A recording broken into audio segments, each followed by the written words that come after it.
Të nderuar shqiptar, motra e vëllezër. Kur jemi te ajo mund të falemi në shqip. Po, mund të falemi, por përqëndrimi ynë me kuptimin e lidhje apo thirrje duhet me qenë në harmoni me ligjet e ekzistencës, duke lëvizur trupin dhe duke akorduar në lëvizje frymëmarrjen tonë. Tërkimi i germave, fjalëve nëse i shqiptojmë nga goja me lehtësi dhe integritetin në zemër.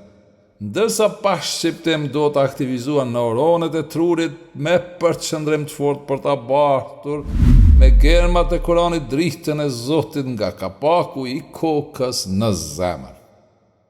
Në këtë incizim do vetëm t'ju them se hamide dhe hamd nuk janë as falenderon as lavdëron. Rënja e këtyre dy fjalëve është ha, mim, dal. Libri i Allahut fillon me 4 fjalë. Bismillahirrahmanirrahim.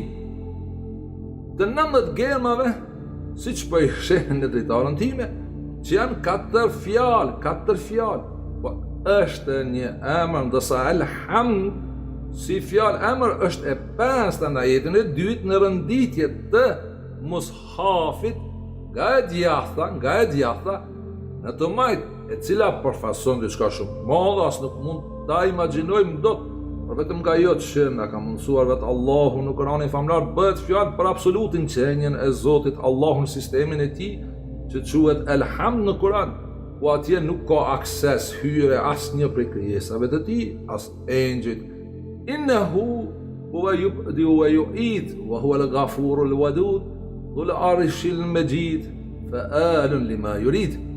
Në të vërtet, ai është që e fillon dhe e rikthen, ai është falësi i madh dhe është shumë i dashur, zotëruesi i fronit, të lavdishëm, ashrit madhështor, veprues i gjithçkaje që dëshiron.